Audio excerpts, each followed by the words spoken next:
ሀፍሳ እጅ የነበረው ኦሪጂናል ቁርአን አንተ ያመጣኸው ፈጽሞ ማይገናኝ ነው እንዴ? ይሄው ታዲያ ማን እጅ ላይ ያለው ነው አሁን እጃችን ላይ የሚገኝ? ዋናው ያለው ከተቃጠለ ማን እጅ ላይ ያለው ነው አሁን እኛ እጅ ላይ ያለው? ማን እጅ ላይ የነበረው? በጣም ጥሩ። አሁን እጅህ ላይ ያለው ቁርአን በኋላ ላይ በተለይ ከ10ኛው መቶ ክፍለ ዘመን ጀምሮ የመጡ ሰዎች የወሰዱትን አዘጋገብ ለምሳሌ ሐፍስ እንደተረከው፣ ዋርሽ እንደተረከው፣ አልዱሪ እንደተረከው፣ ኸለድ እንደተረከው እየተባለ ሪዋያዎች ነው እንጂ ያሉ ሰዎች እንዲህ ብለው እንደዘገቡት ብሎ የዘገቡልህ ሪዋያዎች ነው እንጂ ያሉ እጅ ላይ ትክክለኛው ቁርአን የለም። ትክክለኛው ቁርአን ቢኖር እነ ዘይድ የሰበሰቡት ቁርአን አለ አይደል? እሱማ ተቃጠለ ጠፍቷል እኮ ነው የምልህ። እና እነ ዘይድ ሰበሰቡ የተባለው ታዲያ ወይ ገባሽ ተቃጥሏል ካልክ በጣም ጥሩ። ሁለት ነገር፣ የመጀመሪያው ሐፍሳ ጋር ያለው ጠፍቷል። እነ ዘይድ ኮፒ ያደረጉ፣ እንደውም ኮፒ ሲያደርጉ ሁለተኛ ሐሳብ ኮፒ ያደረጉ ኮፒ ከታረጉ ለንገርህ ልጨርስ፣ አንድ ጊዜ አውርቼ ልጨርስ። ኮፒ ሲያደርጉ በቃል እንመልስልኝ ነው እኮ ቃል በቃሉ መመልስልህ። ይኸው ኮፒ ሲያደርጉ ኡትማን ያዘዛቸው ነገር ምንድን ነው? በመካከላችሁ ልዩነት ሲኖር በቁረይሽ ልሳን ጻፉት ብሎ ነገራቸው። ቀጥታ ቃል በቃል ኮፒ የምታደርግ ከሆነ ምን ልዩነት ቢኖር አስፈለገ? ገልብጥ ዝም ብለህ ነው የሚባለው። ግን ኦልሬዲ ኮሬክሽን እየተደረገበት እንደነበረ የሚያሳየው ምንድን ነው? ልዩነት ሲኖር በመካከላችሁ በቁረይሽ ልሳን ጻፉ ብሎ ነግሯቸዋል። ስለዚህ ይሄ ኦልሬዲ ኮሬክሽን እንዳደረጉበት ያሳያል። ከዛ ግን በመቀጠል ኦኬ ኡትማን ገለበጠ፣ ኮሬክሽንም አድርጎም ሲሆን ቢሆን ባይሆንም ገለበጠና አስቀመጠ አይደለ ቁርአንን። ከዛ በኋላ ለአምስት አውራጃዎች ተላከ ተባለ። ይሄ የኡትማን ቁርአን ግን ዛሬ የእስልምና ሊቃውንት ምን ይላሉ? የት እንዳለ አናውቅም ብለው ይናገራሉ። ማስረጃውን ከፍቻ አሳይሃለሁ። ለዚህም አሁን ተቃጥሏል ብለህ አንተ ተቃጥሏል የሚለውን ካገኘው በኋላ የት እንዳለ አናውቅም ማለት ትላለህ እንዴ? የሐፍሳን የተቃጠለው የኡትማን ደግሞ የት እንዳለ አናውቅም ብለዋል። የሐፍሳ ተቃጠለ ኦሪጂናሉ የመጀመሪያው፣ የተገለበጠው የኡትማን ደግሞ የት እንዳለ አይታወቅም። አዳምጠኝ አርዲ። አሁን አንተ እየተከተልከኝ አይደለም ሐሳቡ። ተቃጥሏል ካልክ በኋላ ደግሞ እነዚህ የሰበሰቡት ሐፍሳ ብቻ እኮ አይደለም ቁርአን ሰብስበው ይዘው የነበረው ከብዙ ሰዎች እኮ ነው የተሰበሰበው። ሐፍሳ ጋር ብቻ እኮ አልነበረም እንዴ? ኦሪጂናል የመጀመሪያው የተሰበሰበው ቁርአን ሐፍሳ ጋር ብቻ ነው ያለው፣ ሙሉ ለሙሉ የተሰበሰበ ያለው። አዳምጣ። በአቡበክር ዘመን ሐፍሳ ጋር ብቻ አልነበረም፣ የተለያዩ ሰዎች ጋር ቁርአን ነበረ። በአእምሮም ተሸምድዷል፣ ተሐፍዟል። ሙሉ 30 ጁዝ ቁርአን የሐፈዙ ናቸው። እነዛ ሰዎች በወረቀት ላይ የተቀመጠውን ቁርአን ሰዎች በተለያየ አነባበብ እንዲያነቡ እነሱ በሐፈዙት ከረሱል አለይሂ ሰላቱ ወሰላም በወረደው መልኩ መቀመጥ አለበት ተብሎ በአንድ ላይ ጥራዝ ላይ እንዲሰበሰብ ተደረገ። ያ የተሰበሰበው ቁርአን ሐፍሳ ቤት ተቀመጠ። ከዛ በኋላ በዑስማን ዘመን ያ ቁርአን ሐፍሳ ቤት የነበረው ቁርአን ሰዎች የተለያየ ሀገር ላይ ያሉት በኢራቅ አካባቢ፣ በተለያዩ ሻም፣ የተለያዩ አፍሪካ፣ የተለያዩ ሀገሮች ላይ ያሉ ሰዎች አረበኛ ስለማይችሉ ሲያነቡ ሐረካት የለውም፣ ፈትሃ፣ ከስራ፣ ቦማ ምናምን የለውም። እነዚህ ሰዎች ሲያነቡ እያበላሹም ቢያሉ ስለማያውቁት ማለት ነው። ከዛ በኋላ ለዚህ አነባበብ እንዲመች ተደርጎ በዑስማን ዘመን ቁርአን ሐፊዞች ቁጭ ብለው በቁረይሾች አነባበብ እነዛ ሪዋያዎች በመጡት መልኩ በሰባቱም የቁርአን አቀራር ስታይል ተዘጋጀ። ያ የተዘጋጀው ቁርአን እስካሁኑ ሰዓት ድረስ አለ። እንደ አዲስ ተዘጋጅቶ ሳይሆን ያንኑ በፊት በረሱል አለይሂ ሰላቱ ወሰላም ዘመን የወረደውን ቁርአን ነው ከትውልድ ትውልድ እየተላለፈ የመጣው። አንተ ተቀይሯል ካልከኝ ሀያ ለመቀየሩ መፈተኛ ሰጠው። እሺ በጣም ጥሩ ቴንኪው። በደንብ ጊዜ ሰጥቼ ነው ያወራኸው። እንዳትገባ በመሃል አዳምጠኛ። አሁን የምልህን እያንዳንዷን ያነሳሃት ሀሳብ አድሬስ ላድርግልህ። መጀመሪያ ያነሳኸው ሀሳብ ምንድን ነው? አይ ቁርአን እኮ የተለያዩ ሰዎች እጅ ነበረ። የተለያዩ ሰዎች እጅ የነበረው በኋላ በሐፍሳ ጊዜ ብለህ ማነው በአቡበከር ጊዜ ብለህ ያነሳኸው። አው ቁርአን በየፍራግመንቱ በቅጠል ላይ፣ በድንጋይ ላይ፣ በገለመሌ ላይ እየተባለ በሰዎች አይምሮ ላይ ነበረ። በኋላ ግን ሰዎች ቁርአንን ያፈዙ ሰዎች እየሞቱ ስለነበር አብዛኛው የቁርአን ክፍል እንዳይጠፋ ሰጋለሁ ብሎ ዑመር ስለፈራ ለአቡበከር ነገረው። አቡበከር ዘይድን አስጠርቶ ዘይድ እንዲጽፍ እንዲሰበሰብ ተደረገ። ስለዚህ በአንድ በወረቀት መልክ የተቀመጠው ማለትም በጥቅል ሁሉም ተሰብስበው በአንድ የተቀመጠው አቡበከር ያሰባሰበው ነው። ሐፍሳ ማነው በኋላ ሐፍሳ እጅ ላይ የቀረው ማለት ነው። ስለዚህ በአንድ ጥቅል የተቀመጠው ምናልባት በሱራ ደረጃዎች ተሰብስቦ የተቀመጠው ለመጀመሪያ ጊዜ በአቡበከር ጊዜ የነበረው ቁርአን ነው። ይሄ ቁርአን ደግሞ በኋላ ላይ በማርዋን ጊዜ ተቃጥሏል። ለመጀመሪያ ጊዜ የተሰበሰበው አንደኛ ነገር። ሁለተኛ ነገር በኋላ ላይ ሰዎች በመካከላቸው አፍሪካ ያሉት እንትን ምንድነው ኢራቅ ያሉት ሻም ያሉት ምናምን ያልከው በጣም ትልቅ ስህተት ነው። ይሄ በጣም ትልቅ አረብኛ የማይችሉ ሰዎች ሳይሆን ይሄንን ነገር የተከሰተባቸው ልዩነቱ የመጣው በምንድን ነው? በኦትማን ጊዜ አዘርባይጃንን ለመቆጣጠር በሚደረግ ጦርነት ወቅት የሶሪያ ሙስሊሞችና የሻም ሙስሊሞች ማለት ናቸው የኢራቅ ሙስሊሞች ጦርነት ዘምተው ነበር። እነዚህ ሁለት የሶሪያ ሙስሊሞችና የኢራቅ ሙስሊሞች ተገናኝተው ሲቀሩ በመካከላቸው ልዩነት ነበረ። የሶሪያ ሙስሊሞች የኡበይ ኢብን ካዕብን አቀራር ነበር የሚቀሩት። የኢራቅ ሙስሊሞች ደግሞ የአብደላ ኢብን መስዑድን አቀራር ነበር የሚቀሩት። በእነዚህ ሁለቱ መካከል ልዩነት ሲመጣ ካፊር ካፊር መባባል ጀመሩ። ካፊር አንተ ካፊር አንተ ካፊር። ለምን? ኡበይ ኢብን ካዕብና አብደላ ኢብን መስዑድ አቀራራቸው የተለያየ ስለነበረ ማለት ነው። ማስረጃ ከፍትልሃለሁ። ይሄም ኢብን ጀሪር አጣብሪ ተፍሲሩ ላይ ይጠቅሰዋል። ይህንን ከየት አመጣኸው የምትለኝ ከሆነ ስለዚህ በዚህ ልዩነት ምክንያት ኡትማን ማነው ሁዘይፋ ኡትማን ጋር ሲከንፍ መጣና ልዩነቱ እየሰፋ ስለሆነ በሰዎች መካከል እባክህን አጥፋ ልዩነቶችን እንደ አይሁዶችና ክርስቲያኖች ከመሆናቸው በፊት አጥፋና አንድ ቁርአን አስቀር ይለዋል። ከዛ በኋላ የኢብን መስዑድ ቁርአን እንኳን ሳይቀር መጥቶ እንዲቃጠል ተደረገ። እንግዲህ ቁርአንን መማር ካለባችሁ ተማሩ የተባለው ከነ ኡበይና ከነ ኢብን መስዑድ ነው። ግን የነሱ ቁርአን እንኳን መጥቶ እንዲቃጠል ተደረገ። ከዛ በኋላ ሁለት ነጥብ ነው ያስቀመጥኩልህ። ይሄን ብዬ ጨርሳለሁ። ሁለቱ ነጥብ ምንድነው? አንደኛ ሐፍሳ እጅ ላይ የነበረው ቁርአን ተቃጥሏል። አዎ ምንም ጥያቄ የለውም። አንተም መስክረዋል። በኋላ ደግሞ ኡትማንም ገለበጠ የተባለው ቁርአን ደግሞ እሱ ደግሞ የታለ ዛሬ ሲባሉ ሊቃውንቶች ምን ይላሉ? የት እንዳለ አናውቅም ብለው ከአልሃዘር ዩኒቨርሲቲ ከግብፅ ሀገር ከሚገኘው ያወጡትን መረጃ አውጥቻ ከፍቻ አሳያለሁ። ስለዚህ የኡትማን የት እንዳለ አይታወቅም። የሐፍሳ ደግሞ እንደተቃጠለ በመቶ የተረጋገጠ ነገር ነው። ይሄ ምንም የሚያጨቃጭቅ ነገር አይደለም። ይሄ ነው ከራከር እንደውም ጠይቃለሁ። ትሰሚያለሽ? የተሻለ እውቀት ከኔ ያላቸው ያስረዱሻል አለ። ኦኬ አምልኮ ሲል ለዛ ነው ዲፋይን አድርግ ያልኩት። ለዛ ነው አምልኮን ዲፋይን ባደረገበት ከሆነ እና አምልኮ ማለት ስል አከብራታለሁ ለማለት ከሆነ አሁን ላይጎረብጠኝ ይችላል። ይጎረብጥሻል አንቺ አንድን ነገር እየሰገድኩለት ለአክብሮት ነው ማለት ይህን ልቀበለው አልችልም። ምክንያቱም እስከ ለአምላኬ ታይ በመንበረከከው ጉልበት እስከተንበረከኩ ድረስ እያመለኳት ነው። እሺ፣ ስለዚህ ስግደት ሁሉ ለፈጣሪ ብቻ ነው አምልኮ ነው ብለሽ ነው የምታምኚው? አዎ። ማስረጃ እስኪ። ስለዚህ መጽሐፍ ቅዱስ ላይ የሰገዱ እንዳለ ኢባዳ እንትን ካፊር ናቸው ማለት ነው።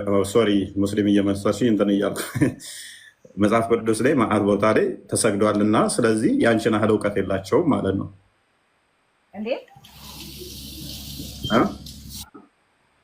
እነማን ናቸው የሰገዱ? ችግር የለውም እሱን አመጣልሻለሁ ይቀጣይ። አሁን አንቺ ግን እንደዚህ ከሰገርክ የግዴታ ትወጣለህ ወይንም እንደዚህ የሚል አስተምሮ ስላመጣሽ እስኪ ፕሩቭ አድርጊ እሱን። በአጠቃላይ ስግደት ራሱን የቻለ አምልኮ አይደለም ወይ? ስግደት አምልኮ አይደለም? የአክብሮት ስግደት የሚባለው ብቻ የአክብሮ ስግደት የለም ብለሽ አንቺ ሁሉንም የአክብሮ የሚባል የለም ብለሽ ስለጠቀለልሽው በመጽሐፍ ቅዱስ እንዳለ የተሰገዱት እንዳለ አምልኮ ብቻ ነው ለአክብሮት አልተሰገደም የሚል አቋም ስለያሽ ማስረጃ እስኪ ስጪኝ። ይቅርታ አሁን ላይ እንትኑ የለኝም። የዚህ ምዕራፍ ላይ ልክ አልችልም። እሱ በተመለከተ እንትኑ የለኝም። እኔም ይሄና እንትኑ ኖሮኝ ሳይሆን ስግደት የማውቀው አምልኮ ነው። በዛ ነው። ግን ያገኘሽው እንደዛ ብለሽ ረዳኝ ትችላለህ። ከምን ላይ ያገኘሽው እንደዛ የሚል? ለምሳሌ የተለያየ ቦታ ላይ መጽሐፍ ቅዱስ ውስጥ ሲሰገድ እናገኛለን። ለምሳሌ ሎጥ ያንቺን ያህል እውቀት የለውም ብለሽ ታምኛለሽ? ኖ ይበልጥ ለመላእክቶቹ አልሰገደም ጋር ለመጡት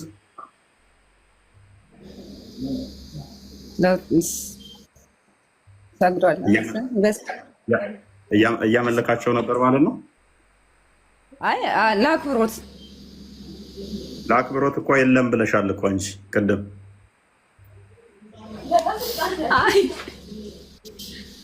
አሁን ለምሳሌ አሁን የአምልኮ አላት ማነው ስምሽ? ስምሽ ማን ነው? ቤቴል ቤቴል ዘፍጥረት ምዕራፍ 19 ላይ ትመለከቺ ሎጥ ለሁለቱ መላእክቶች ሲሰግድ ታገኘዋለሽ። ከቁጥር 1 ጀምረሽ ከእኔ የተሻለ ይበልጥ ነው አለሽ። ስለዚህ አትሊስት ተሳስቷል ማለት ነው። እሱ እንዳንቺ አስተምሮ ከሆነ አይ ለአክብሮት ነው የሰገደው ካልሽ ደግሞ ቅድም አክብሮት የሚባል የለም ያልሽውን አፈረሽ ማለት ነው።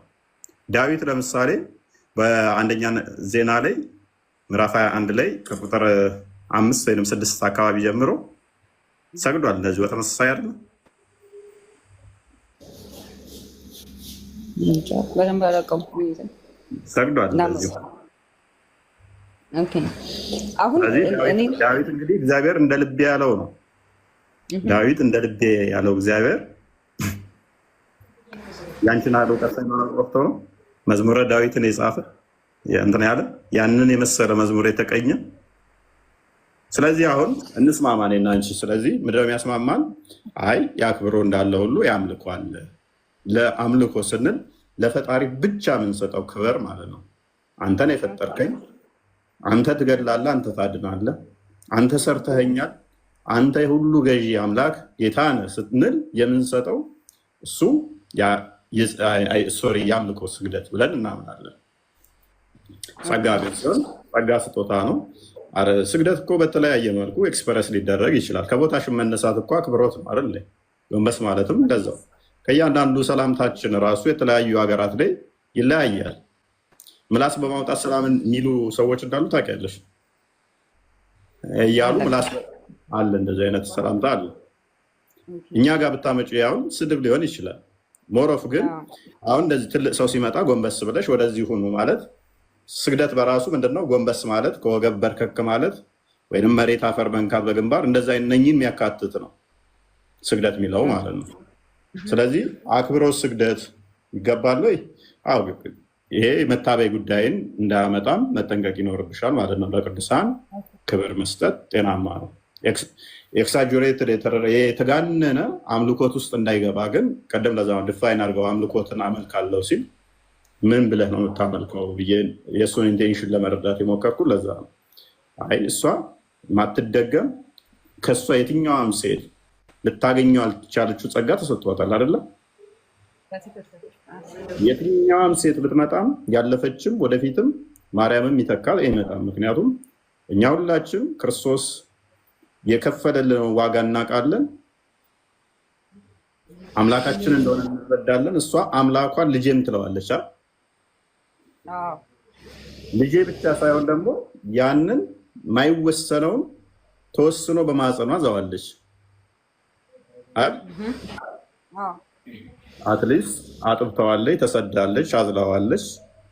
ይህንን እንኳን ታሳቢ ማድረግ እና ክብር እንደሚገባው ክብር ስጡ፣ ከከዋክብት ከዋክብት እንደሚለያዩ ሁሉ ስለሚልም ልታከብሪያት ይገባል። ከዚህ አንጻርም ማነች እሷ የሚል የቲቪ ቃላቶችን ልክ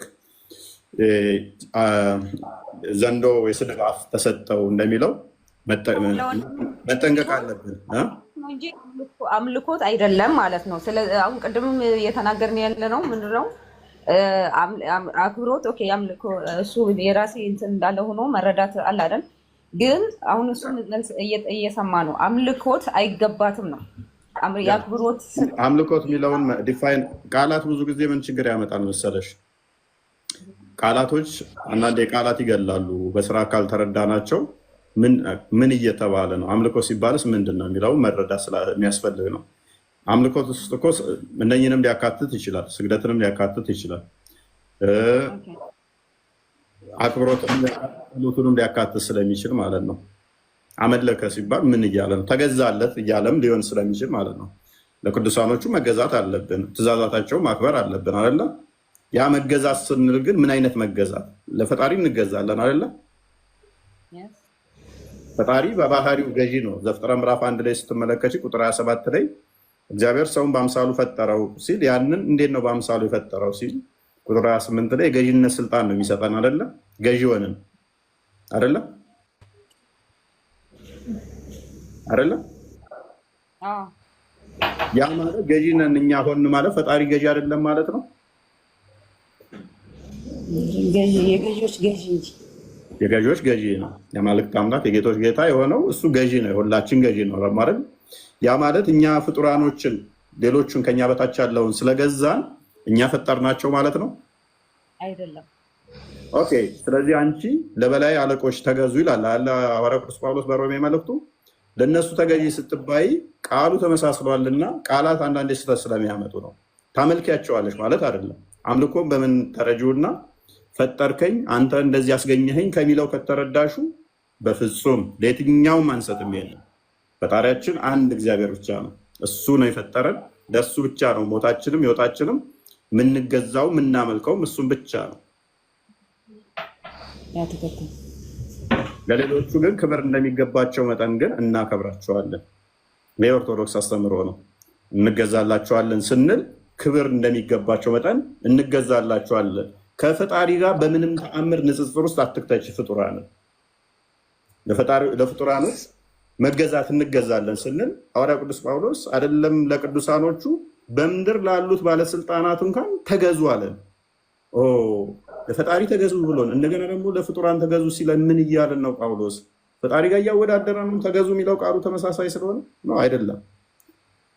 እንትኑ አንጻር ነው መረዳት ያለብን። ፈጣሪን ከምንም ጋር ታነጻጽሩት። ስለዚህ ለፍጡር የምንሰጠውን ክብር ከፈጣሪ ጋር ወስደን አመሳስለን ንጽጽር ውስጥ ውድድር ውስጥ አንክተተው ማለት ነው። እሷ ምንድነች? እሷ የተከበረች ነች። መልአኩ መጥቶ አመስግኗታል። ጸጋን የሞላብሽ አንቺ ከሴቶች ሁሉ ተለይተሽ የተባረክሽ ነሽ አላት። እኛ ይህን ዝማሬ እንለዋለን። ለምን? እሱ ባመሰገናት መልአኩ እኛም እናመሰግናታለን። መጽሐፍ ቅዱስ ስለሆነ ያ ቅዱሱ ቃል ደግሞ የእግዚአብሔር ቃል ስለሆነ ሉቃስ ወንጌል ምዕራፍ 1 ቁጥር 26 ጀምሮ ያለው። ወደ ኤልዛቤት ጋር ስትሄድ አንቺ ከሴቶች መካከል የተለየሽ ነሽ ተባረክሽ ነሽ ትላታለህ። የሰላምታሽን ድምፅ በሰማው ጊዜ ጽንሱ በማህፀን የዘለለ እያለች ታመሰግናታለች። ኤልዛቤት እንዳለቻት በሰማይ መላእክት ያመሰገናትን በምድር ኤልዛቤት ያመሰገነቻትን ከዛም እሷ ትውልድ ሁሉ ብፅዕት ይሉኛል ብላለችና ብፅዕት ነች ብለን እኛም እናመሰግናታለን። ምክንያቱም ተራ ግለሰብ አይደለም የወለደችው። እኔ እንኳን መልካም ነገር ከሰራው እፎይን የወለደች ማህፀን የተባረከ ልትይ ትችያለሽ። የእፎይ እናት ምን አለ ሁለት በወለዱ ልትል ትችያለሽ። ደግሞ ራሴ ላይ ምሳሌውን ሳደርግ ምን አባት ሰርቶ ነው እንዳትይ ሜይ ቢ የምወጂው ንጉስ ወይም የምወጂው ሰው ካለ እሱን የወለደች ብለሽ እናቷንም ታመሰግኛለሽ አለ። ማርያም ግን በልጇ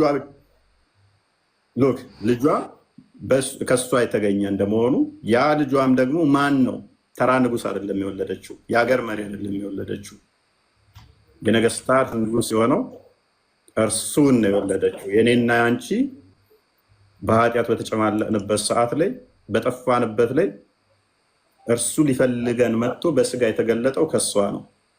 ጸጋችን በተገፈፈበት ሰዓት፣ ምንም ጸጋ ባልነበረን ሰዓት ላይ ጸጋ የሞላባት ሆኖ የተገኘችው እሷ ነች። ስለዚህ ክብር እንሰጣታለን። ከዛ አንጻር ብታዩ ጥሩ ነው። ዘጸአት 20 ላይ ዘጸአት 24 ላይ እዛ ጋር ያለው በላይም በሰማይም ካለው በታችም በምድር ካለው በምድርም በታች ካለው በውስጥም ካለው ነገር የማናቸውን ምሳሌ አትቅረጽ፣ ምስልም ለአንተ አታድርግ፣ አትስገድላቸውም ይላል አይደል? 25 ንሳ አንብበሽዋል? 25 ነው አላነበብኩትም። ለምሳሌ እዚህ ጋር ነበረ። ችግር የለውም። እሺ እዛው ላይ ደግሞ ትጨርሰው ዴት እዛው ላይ አትስገድላቸው ብቻ ሳይሆን አታመልካቸው ነው እንጂ አንድ ክፍል ካስቀረሹ ሌላ ሀሳብ ይሰጣል። ስንት ልፈል ክርስቲያን ክፈትላት ወይ ሶሪ ክፍሉን አሁን ያነበብሽውን አትስገድላቸው አታምልካቸውም ነው የሚለው እና ስግደት ከአምልኮ ጋር ሲሆን ነው የከለከለው እንጂ ስግደትን አይከለክሉም።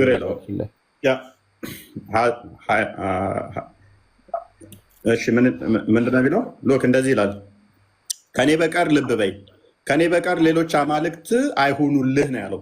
ከኔ በቀር ካለ ሌሎች አማልክት አታድርግና አትያዝ እያለው ነው። ስለ አማልክት ነው እያወራ ያለው። ሌሎች አማልክትን ስለማምለክ ነው። በላይ በሰማይ ካለው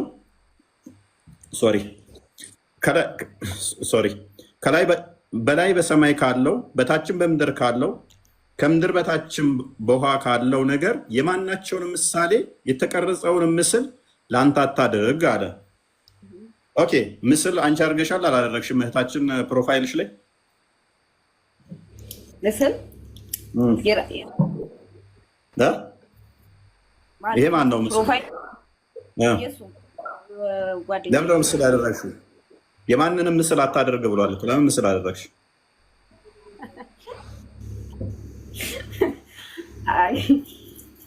እነሱ ለማለት ነው ቀጥታ ክፍሉ እኮ ይላል እኮ አራት ነጥብ ዘጋው እኮ። ሎክ በላይ በሰማይ ካለው በታችም በምድር ካለው ከምድርም በታች ባለው ካለው ነገር የማናቸውንም ምሳሌ የተቀረጸውንም ምስል ለአንተ አታድርግ። ምንም ነገር እንድታደርግ አልፈቀደም። ምን ከላይ ግን ቁጥር 3ን እንዳዘነጊ ቁጥር 3ን ከእኔ በቀር አማልክት አይሁኑልህ። ስለ አማልክት እያወራ ነው። ቁጥር 5 ላይስ ከፍ አድርገው እነኝን አታድርግ ካለ በኋላ በመጀመሪያ ማድረግ ይቀድማል። አይ ጣዖት ቤት ያስቀምጣለሁ አልሰግድላቸውም ብትይ አይሆንም። አታድርግ ስላለ ማለት ነው። ጣዖት ከሆነ አትስገድላቸውም፣ አታምልካቸውም። በሚጠሉኝ እስከ 3ኛ እና እስከ 4ኛ ትውልድ ድረስ የአባቶቻቸውን ኃጢአት በልጆች ላይ የማመጣ ነኝ አይደል? የማመጣ ለሚወዱኝ ትእዛዜንም ለሚጠብቁ እያለ ይቀጥላል አይደለ? እኔ ቀናተኛ አምላክ ነኝ ይላል። ከዛ በኋላ አይደለ እታችን ይላል። ስለዚህ ይህ ክፍል እያወራ ያለው ምንድነው? እሱ ሎክ ከእግዚአብሔር ውጪ እሱ ካዘዘው እሱ ከፈቀደው ውጪ አማልክትን አድርገሽ እነሱን ቀርጠሽ እነሱ ፈጠሩኝ እነሱ ናቸው አምላኬ ብለሽ ስለ ማምለክ የሚያወራ ክፍል ነው እንጂ የተቀረጸ ምስል በያሽ ቁጥር አንቺ ጋንም ትገቢያለሽ የሚልሽ ክፍል አይደለም። ይህንም በደንብ እንድታቂው ምዕራፍ 1 ከፍ እንትን አድርገው ኔክስት ባለ ይህን ክፍል እንዴት ትረጂዋለሽ ልየው። ከዛ ቁጥር 6 ምናምን አካባቢ ይመስለኛል። ትንሽ ከፍ አድርገውስ ሰው ለባርነት ምዕራፍ 25 ወር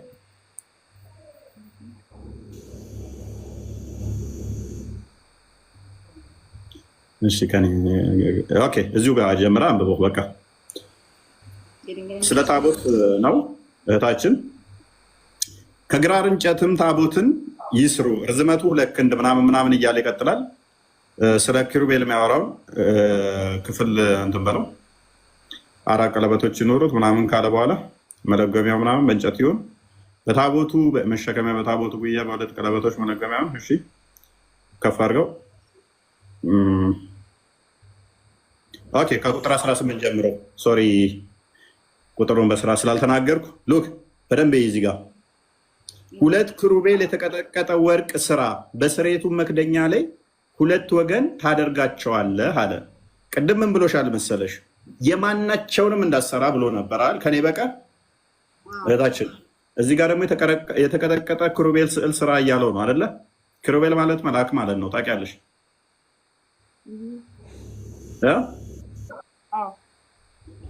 ከሁለቱን እስቲ አስማሚልኝ። ይጋጫል አይደለ? ይጋጭ ይመስላል። ቁጥር 19 እንቃጥልና አንብበው። ከስሬቱም መክደኛውም አንዱን ኪሩብ በአንድ ወገን ሁለተኛውን ኪሩብ በሌላ ወገን አድርገህ በአንድ ላይ ትሰራዋለህ። ኪሩቤልም ክንፎቻቸው ወደ ላይ ይዘረጋሉ። የኪሩቤሉ ክንፍ ወደ ላይ የተዘረጋ ሆነው እንዲሰሩ የተቀረጸ ቀርጽ እንቀጥቅጠው እንዲሰሩ እያዘዘ ነው። የስሬት መክደኛውንም በክንፎቻቸው ይሸፍናሉ፣ ፊቶቻቸውም እርስ በርሱ ይተያያሉ። የኪሩቤልም ፊቶቻቸው ወደ ስሬት መክደኛው ይመለከታሉ ምናምን እያለ ይቀጥላል። ኤኒዌይስ እዛ ጋር የማናቸውንም እንዳሰራ ብሎ ነበር አይደለ? እዚህ ጋር ደግሞ ስራ ብሎ አዘዘው አይደለ? እንዴት ነው የምታስታርቂ? ውስጥ አንቺን ልስማሽ።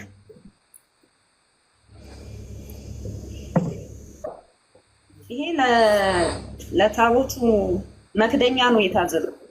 ለምንም ይሁን ስለዚህ አሁን ይመስለኛል እንደተረዳሁት ከሆነ ለራስህ አታስገድላቸው ነው። እዚህ ጋር ግን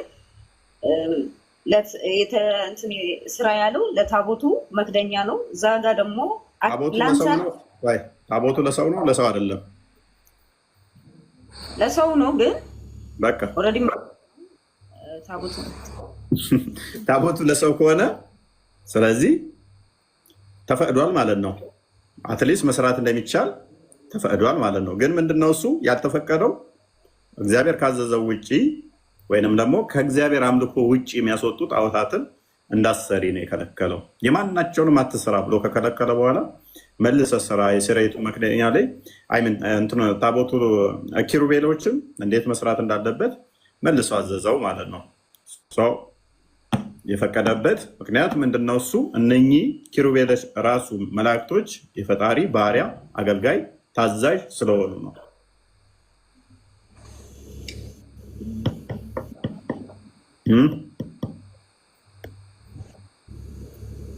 ኦኬ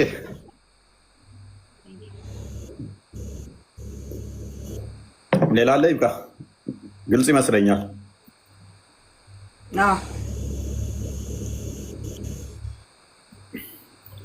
ኦኬ ምንድነው? ቀጥል። ጃ የሚለው ልጅ እሱ መታረም አለበት። ጃም ትንሽ መስማት አለበት። እሱም ኦርቶዶክስ ከሆነ በተለይ አምልኮ የሚለውን ቃላት ያው ብዙ መጠቀሙም አስፈላጊ አይደለም፣ ለእግዚአብሔር ብቻ ስለሆነ እመቤታችን ቅድስት ድንግል ማርያም ጭራሽ አትመለክም። አምልኮ የሚለው ከአምላክ ጋር ገዛ ከሚለው ጋር አብሮ ስለሚሄድ ማለት ነው። እና እናመልካታለን ስትል ፈጥራናለች እያልክ ስለሆነ ማለት ነው። እና ይሄ አምልኮ የሚገባው ለእግዚአብሔርና ለእግዚአብሔር ብቻ ነው። ቅድስት ድንግል ማርያም አማላጅ ናት ማለት ትችላለህ። በተሰጣት ክብር ደረጃ እናከብራታለን ማለት ትችላለህ። ቃላቱ ሰዎችን የሚያሳስቱ ከሆነ ሌሎችንም ባንጠቀማቸው መልካም ነው። ኦኬ ትንታኔ ሊሰጥበት ይችላል፣ ግን እዚህ ሁሉ ትንታኔ ውስጥ መግባት አስፈላጊ አይደለም። ቀለል ያሉ ቃላቶችን መጠቀም እየቻለን ማለት ነው። ስለዚህ እመቤታችን ቅድስት ድንግል ማርያም በኢትዮጵያ ኦርቶዶክስ ተዋሕዶ ቤተክርስቲያን አትመለክም። በእኛ ቤተክርስቲያን የሚመለከው ስላሴ ብቻ ነው፣ እግዚአብሔር። ከዛ ውጭ አምልኮ የሚገባው የሚመለክ ማንም የለም። ይህን አስተካከል አንተም ማለት ነው። እንደዚህ አይነት ትምህርት የለንም እኛ የቤተክርስቲያን አስተምሮ ስላልሆነ ማለት ነው። ቅዱሳን በተሰጣቸው ክብር ልክ ይከበራሉ። ምልጃቸውን እናምናለን፣ እኛ ይህን እንቀበላለን። ግን እናመልካቸዋለን ብሎ ወይም ቅድስት ድንግል ማርያም እናመልካታለን ብሎ መናገር በራሱ ቃሉ ከባድ ነው፣ መጻጽ ነው የሚያመጣው፣ ለሰዎች ስህተት ያመጣልና ከባድ ቃል ስለሆነ አትጠቀሙ። እሺ ቴንኪው አመሰግናለሁ። አይ ነው ስላላወቅኩ ነው ከሷ ጋር ስከራከር ድንገት እንትን ያልኩት። ችግር የለውም ማስተካከላለሁ ከዚህ በኋላ። አሁን ትወጣላችሁ ከቤቴ ሰዎች አትወጡም። 6:30 ሆነ ከሩብ። እናመሰግናለን በትህትና ስላስረዳህን። እሺ በርቱ።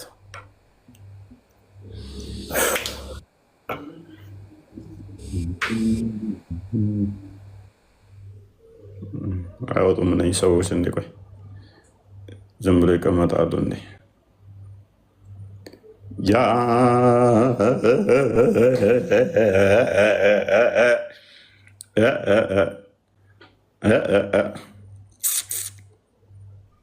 ሞዴሬተር የለህም ወይ?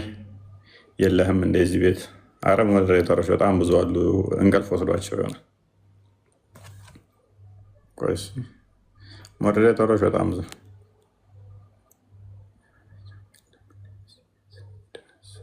ሞዴሬተሮች የሉም። አረ በጣም ብዙ ሞዴሬተር ነው ያሉት። የላችሁም እንዴ? ምን ተፈጥሮ ነው? ኮመንት ነው ብዙም አላይም። ለዛ ሶሪ ኮመንት ብዙም አላይም። እርጅናም እየመጣ ነው አሁን። በቃ አይኔን ደግሞ አሞኝ ነበረ። እንደገና ብርድ ነገር መጥቶኝ ትንሽ እያሰቃየኝ ነው። ኮመንት ብዙም አላይም። ለዛ ነው ስለሚፈጥር እንጂ ሞዴሬተሮች በጣም ብዙ አሉ። ሞዴሬተሮች ቸን እንቅልፋቸው መጥቶ ነው። አይፈረድባቸውም። እስካሁን ሰዓት ማቆየት በጣም ነውር ነው። ደህና ደሩ። ለማንኛውም